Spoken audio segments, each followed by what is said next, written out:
Crypto Bulls, and here we are to discuss the news with our major industry experts, right? Today's topic is massive impact of NFTs on arts and entertainment, and we're excited to introduce co-founder of Edge of Company, and we spoke with your colleagues before, Jeff, and basically, without further ado, I want to introduce Ethan Jenny. Hi, Ethan. Hey, how's it going, Constantine? It's great to be here. No, it's great to have you here, and this exciting turn of events, like where we're now seeing the new fresh breath of fresh air in the entire NFT space. We're hoping in September is gonna get even bigger. And you, as a host, one of the probably biggest podcasts about the NFTs, right? And you're also, I know your company is actively involved in the NFTLA conference, which we're going to talk hmm about a bit, right? And there, I'm sure you have a lot to share. Like, and I also remember that you happen to have a PhD in neuroscience. Is that true?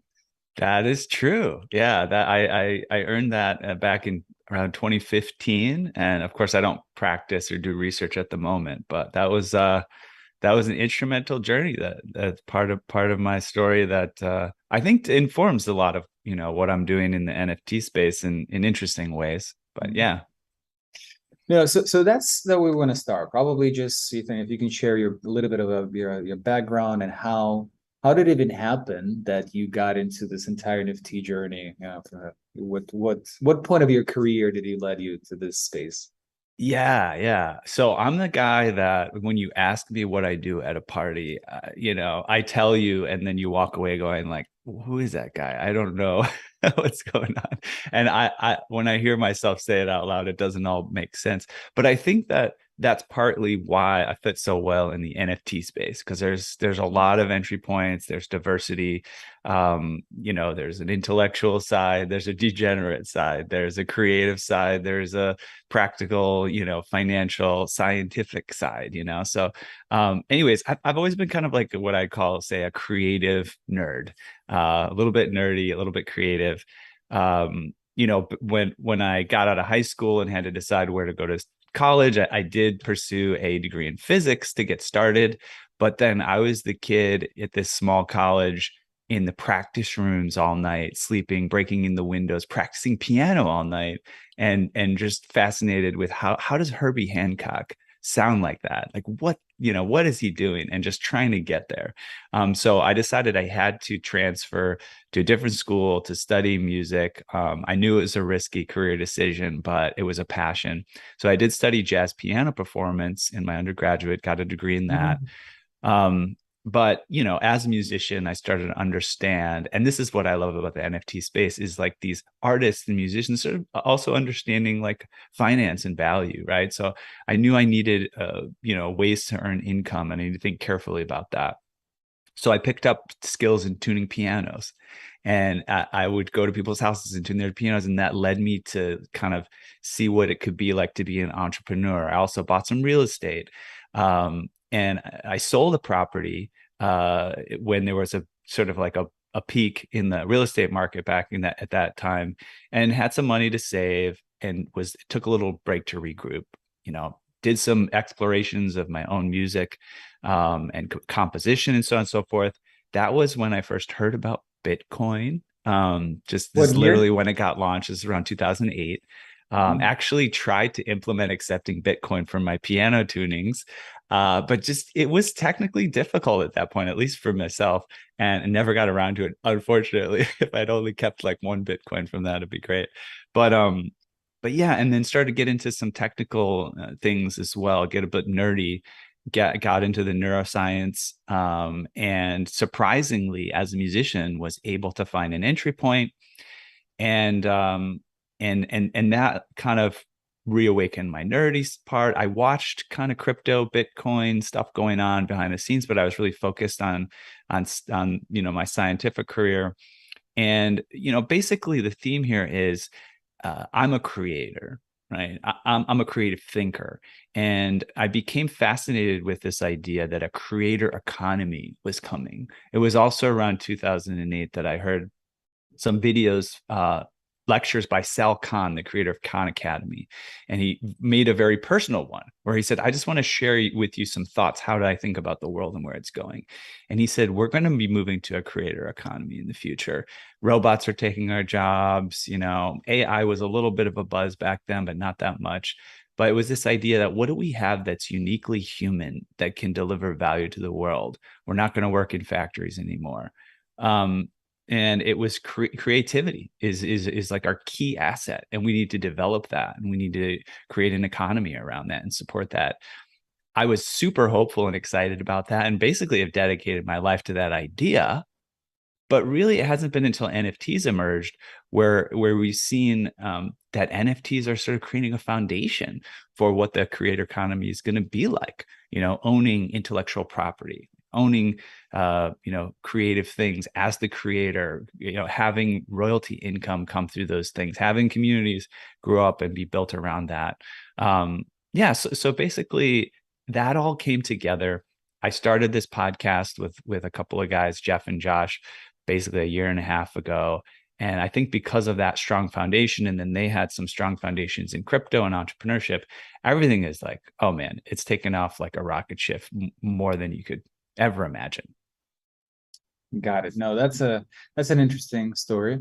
So, I mean, I'm just curious, like, and I'm sure everybody right now are trying to get somehow into NFT space, and it became like a commodity, like especially in the entertainment industry. Like we see, like, former Disney CEO Bob Iger is getting there, like, and then we have one of my favorite actresses, Mila Kunis, is like laying claim to NFTs, and so there are a lot of like celebrities who are trying to find their way to somehow utilize it, in their ecosystem. So what is your vision of the current state of NFTs in the entertainment industry, since you're a creator, so it's closer to your heart probably? Yeah, for sure. Yeah, it is interesting how I wouldn't call it mainstream per se, but I'm very fascinated by how many access points there have been in to these larger brands, these household names. Mila Kunis, you mentioned, other folks. There's Disney, there's Fox Entertainment, things like that. Actually, you mentioned Mila Kunis. I found out from someone who knows her personally, she's even more of a nerd when we talk about being a nerd than we might even imagine. We had a friend of hers, Lisa Sterbakov, on the podcast. She's worked closely with Mila, working on Stoner Cats and stuff like that. But I think, what we see that is interesting. So when I think industry, for some reason, I think of the larger brands. So I'll talk about that first, and then we could just talk about what is the, maybe there's a different entertainment industry emerging. But yeah, these brands like, say, Disney or Fox, what I think is really interesting and hopeful about it is they're realizing that within this Web3 and NFT community, the audiences, they want more ownership. They want what they rightfully deserve, as sort of they've often been co-creating some of these things. And you think of, as a musician, and the first thing I think of is getting on stage to put on a musical concert, right? Well, yeah, I get up there, I play my instrument, I pour my heart and soul out there, but if the audience isn't participating, right, if they're not dancing, clapping, shouting, and also sort of making it a fun experience for everyone, that's more than half the battle, right? So basically, what's really cool is I think these larger brands are seeing that audiences are craving that, and they're jumping right into it and creating these NFT collections that reward fans and listeners and people in these communities. So I see it happening. It's kind of like little bursts, little explosions. You see these interesting places where it jumps out, right? There's stuff going on behind the scenes, and then there's those things that are slow to move. Some of these huge game designing companies who you would think would be right on board with NFTs and integrating their systems, they're very slow to move on this stuff. So that's kind of like the scene of what's going on with the larger brands and these sort of established industry. And then on top of that, I think there's a whole new industry emerging. It's just like what we've seen with music, right? Going from CDs, tapes, an MP3 player into the realm of MP3 players and Spotify and all this. Now, there's a lot of negatives to those kind of movements, taking, empowerment out of the hands of the creators. But I think we're seeing a backlash towards that and people looking for opportunities there. So the way that I heard it put by what's her name? I'll think of her name. She's a great artist. She's been involved with Time Magazine in different ways. But she talked about Kevin Kelly's 1,000 True Fans. I don't know if you're familiar with that article, but it's basically the idea is if you're a creator, entrepreneur, whatever, all you need is 1,000 true fans, basically 1,000 people who might pay you $100 a year, and all of a sudden you've got a salary and you can make a living, right? And the way she put it is, it's moving into the territory where you might only need 100 true fans, right? And it's like 100 people that are paying you $1,000 a year. So I think that is really emerging in the world of entertainment and creating a new little sub niche, sub industry, which may become the main industry. 100%. No, that was, the artist was People Pleaser, who kind of, I think she was the one who gave me that example of moving from 1,000 true fans to 100. That's a People Pleaser. I love the name, So she's awesome. We see that a lot of, like, besides just an artist, like we see even like big media conglomerates, like, and then startups are getting into to action, and they're like Warner Brothers, especially you saw they sold out like 100,000 like Matrix Resurrections inspired NFTs. The movie was not great, personal opinion, but the NFT play, like, the NFT play was interesting there, right? Right. And then so one off the platform, right? They backed by legendary producer Quincy Jones, and the auctions, Whitney Houston, never heard of demo, like, for $1 million, right? So a lot of collectibles, a lot of items which are, rare or scarce are getting there, right? So that's the beauty, right? We see a lot of opportunities there. So my question to you is, really briefly, before we probably go to the questions from the audience, because that's another purpose for you to interact with our viewers. Hello, viewers. Yeah. So what are the other ways NFTs are integrated into modern show business? Maybe you see some other cool examples that are either in stealth mode, or some of them that we want to know more. Yeah. I mean, I'll just mention the one that I kind of alluded to, the Crapopolis NFTs. We just had them on the show. They're with Fox Entertainment. Dan Harmon, who created Rick and Morty, is on board creating that.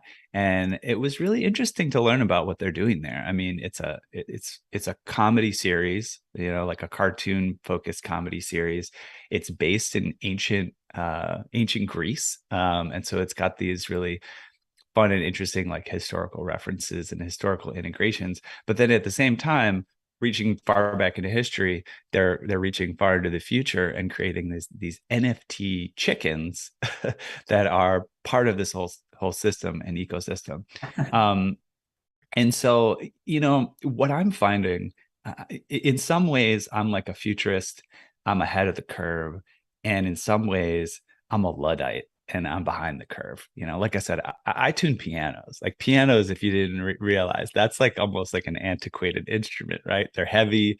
They're completely analog, right? Why would you, a lot of people think, why would you even have one when you have these digital keyboards and stuff? So what I'm trying to highlight there is that I'm surprised at what comes out that people get excited about, right? And I think it's really just about those key figures that know how to tap into the culture and what it wants. I think about, a magical figure like Bob Dylan, for example. And actually, we just had Bob Dylan's son on the podcast, Jesse Dylan, who from Snow Crash, who's working on integrating NFTs into the entertainment scene.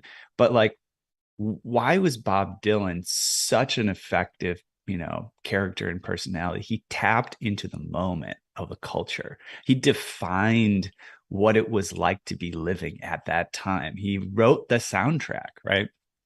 And there are people right now that are, metaphorically writing the soundtrack, drawing the pictures, creating the metaverse of what it's like to live in this time. right? With all that's going on and with the technological revolutions and the way that people are engaging and interacting on totally different ways, right? NFTs. And so I think that this is kind of what to look out for in terms of what's going on in sort of the sort of next big things that are going to be happening. It's going to be folks that are tapping into these things that are unique to today, but that would have timeless themes to them, right? Timeless themes of how people engage and interact, but how exactly are they interacting and engaging in this day and age? And the last point I'll give on that, because it's interesting to include there, is you mentioned Quincy Jones, right? Quincy Jones, huge hero of mine as a jazz musician. I'm so impressed with him. Talk about bringing in that sort of sensibility that reaches far back into musical history and the foundations of culture, and also being on the cutting edge. And I see that theme over and over again, right? It's the mix of the foundations of culture, storytelling, community, and integrating, what is special about the zeitgeist of today. I totally agree with you, and I think it's gonna be even more proliferated. It's gonna be more popular. But I have tons of questions which I want to ask you, but again, we have a very short format this time, so I'm just gonna want to provide the opportunity to the audience For to sure. also send their questions your way. So you as we collected several questions, some from YouTube, some from Twitter. So I'm just gonna read them out and let's do blitz, like 2-minute round for each question to make sure we cover everything. Okay. And then maybe if you have time, I'll ask you more. So for now, so Captain Huddle from YouTube is asking, hello guys, I get a question. What changed for content creators that work online with the uprising of the metaverse technology? And what changes do you expect to see? For content creators in the metaverse. Well, interesting story around that. There's a project called Stoner Cat. Is it what it is? No, it's not Stoner Cats. It's Gutter Cat Gang, the Gutter Cat Gang. So there was a guy who was a holder of that NFT collection, which was a pretty well-performing one. And he was really getting into being involved in the community, connecting and resonating with other community members all over the world. He was in Europe, but was making friends in the States and all these different countries. And he was working at a bar. Like that was his career at the time. But he started to say, hey, what if I could learn the sort of way of creating 3D pixel animations in the sandbox? I forget what it's called, but there's like a whole platform that allows you to learn how to do that. And he was able to pick up enough skills, like studying this on the side while working as a bartender, to create the 3D digital versions of this Gutter Cat Gang characters, partner with the NFT collection, and provide that to them, and basically launch a company, which I believe he calls Blaze Games, within that whole process, right? So I think, to like give a succinct summary of what I'm saying here is that there's a lot of opportunities for creators to leapfrog and jump into new technologies and just get your hands dirty creating and have a lot of success more quickly than you might think, just because you're a little bit ahead of the game, right? Take full advantage of that. That's kind of my perspective. I agreed. So let's jump to the next question. So Glitch Trap from YouTube is asking, do you expect the art on the metaverse to be regulated by the government? And if yes, how would they do it, and how would it affect our knowledge about the metaverse and ability to create art? That's a tough one. I sure hope that the art of the metaverse is not regulated by the government. Now, how could that happen? I think there's a lot of, I'm not an expert in web technologies, but I do see how they manifest in practice, right? There is a dark web, right? I think it's probably good that I don't spend too much time there, but I'm aware of it, right? And I think that it's there because there are just sort of systems, be it the government or corporations or whoever involved in creating the internet infrastructure, that are maybe in the best sense trying to protect consumers and community members from the worst of what can be accessed. But then there's also, prevent access to ideas and information that, might undermine, right, like the powers that be. And so I think that kind of stuff doesn't always happen as formally as you would typically expect a government to formally do these things, like put a law in place or whatever. There's things that kind of go on underground behind the scenes through corporate partnerships and things like that, informally. But that's how I would expect it to happen, I suppose. But I think there is a lot more hope of sort of decentralization. And where there are sort of curtains, right, curtaining off things, it's really just to protect people, right? Protect the sensitive people that aren't ready for certain information, or just want to have fun and they don't want to be bombarded with free speech that is just offensive to them, or they don't want to hear it, right? So that's what I think. And then on the side, you see like someplace like China. Again, I'm not an expert in this, but I do hear over and over again how intensely they're able to manipulate and create an environment where everything is siloed. And I think that's the worst of it, right? But I think the way that things are evolving, it's harder and harder to maintain that. So I have another creative question for you. So Rafael from YouTube is asking, what are the possibilities of art fields in the metaverse? I can think of paintings, sculptures, music, and some more. Is there a crazy field we never heard about, or something you would like to see? Yeah. What I've been noticing is that there's so many opportunities to invent new things right now. I make the analogy of the printing press, right? So the NFTs are just a technology that underpins creativity. They're not the creative element themselves. So just like the printing press, right? The printing press is an instrument, but it allows you to create a book, allows you to distribute that, access more people. But you can create poetry, you can create a textbook, you can create a book where you invent your own set of letters, and that's they have to read it from some sort of code or whatever. But also this idea of the printing press is still evolving in many ways, right? We have like now these Kindle digital books, right? They don't require a printing press, but they were influenced by the invention of that device. And so NFTs, just keep this in mind, are programmable, right? And so this is yet to be explored, right? You can create an item, a digital item that can be owned, but that can also evolve, interact with other digital items based on a rule set that you decide.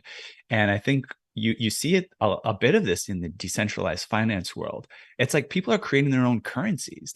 What if we made interest rates like this? What if we made it so you could stake this? Well, that doesn't work. Oh, wow, this really works, right?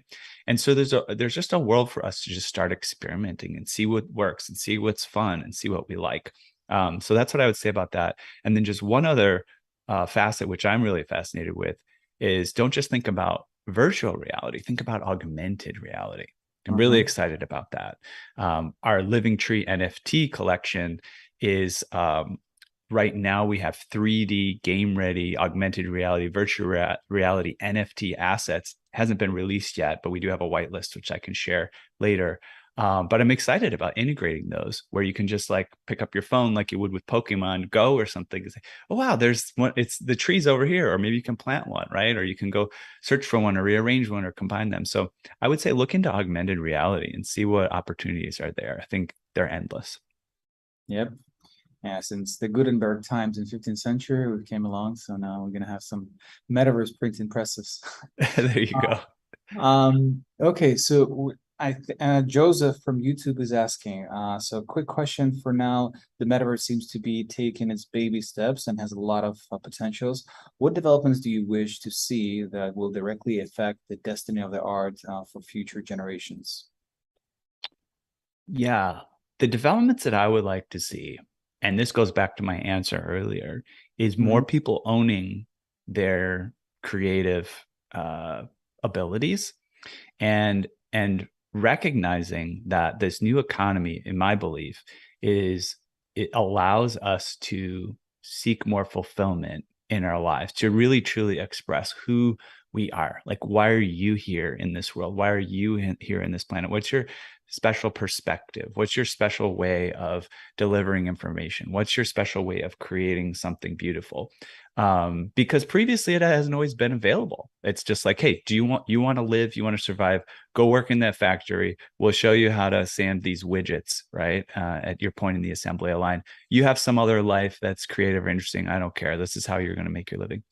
I think there's now mechanisms where you can be compensated for really learning how to express who you are and what's special about you and sharing it with the rest of the world. So that's what I would like to see more of. And I encourage people to explore. Perfect. Asta from YouTube is asking, are there any viral artists who did blow up with their work in the metaverse? Or are there an extraordinary artist who started making art directly in the metaverse that you know of? Oh, let's see. Artists that I know of. Well, there's definitely the Blaze Games, right? Which is more of there's an original artist for the Gutter Cat Gang, but I think that's an interesting play. Metaverse artists. It's a good question. Like specific names. What I think of is I think of these NFT artists and they're doing experimentation with things in the metaverse, right? So I mentioned People Pleaser. I would look at Vesa, who's an artist who we've had on our podcast. Actually, one of our very first guests. He's in love with the pyramids, right? It's an Oh, I Egyptian know culture. him. I Yeah, actually know him. He showed me his works. Yeah, they're yeah. actually pretty impressive. Yes. Yeah, so apparently he created like a virtual reality kind of replica of the pyramids in which you Mhm. could go, view art. And I think that's really cool. He's also collaborated with um so many names to remember. Brittany Kaiser, who's the sort of Yeah, Cambridge Analytica leaks, personally, I know her. representative. Yes, and she's actually collaborating with Vesa, and she's all about owning your data and privacy and sort of your digital identity. And so I don't know if they've released it yet, but they're working together to create sort of an educational game that helps you understand the concept of digital identity and how you can manage that better moving into the future. So, other artists, and we're good friends with Nicole Buffett. She's a painter, right? But she's really getting involved with NFTs, and it'd be interesting to watch what she's doing. And hey, why don't you watch what we're doing and I'm doing with some of the the NFT projects too? I'll just make it easy. That the link, by the way, if you want to get on the whitelist for the Living Tree project, which it may not be released for a little bit, but we're collecting names, is edgeofnft.com/spaces. And we'll make that live for a little bit so that people can get involved if they want to. Perfect. Yeah. So we'll share the link, in the description when we're going to share our link. Yeah. And yeah, we urge people to subscribe. And then I'm sure also like when some folks who is going to be, willing to visit NFTLA, we're going to, also provide them the whitelist or maybe some discounts for the tickets. I don't know. We'll go from there, right? Discuss it.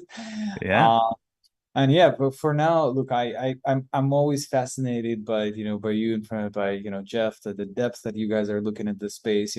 We unfortunately we have to like take like wrap up this episode because we want to make it like short and sweet and straight to the point, and but we are looking forward to maybe do it again, right? And attack some other questions which you haven't touched yet, even. For Yeah. now, we obviously Ethan, like really appreciate your expertise, your vision, and thank you for sharing this with us today. Like, and now, thank you for everyone who joining BullCaster today. And we are going to, live now bi-weekly, basically every other week, and at 3 p.m. UTC on YouTube Live, LinkedIn Live, Twitter, Facebook Lives, all the lives you can have in planet Earth. You can ask your questions, and we'll our moderators will collect them and we'll ask them the questions. And obviously, if you have some like more questions to Ethan, I'm sure you can find him on Twitter and many other spaces. Edge of Please, NFT or NFTLA Live. And yep. if you want to get early tickets to NFTLA, it's nftla.live or 2023.nftla.live. We might have even better discounts if you go there still. check it out. And we're going to share those links in the description to ease your life. It's not to type it. So thank you so much again, Ethan. I really appreciate your experience, your expertise, and hope to work with you more. Great to be with you. See everyone. Cheers.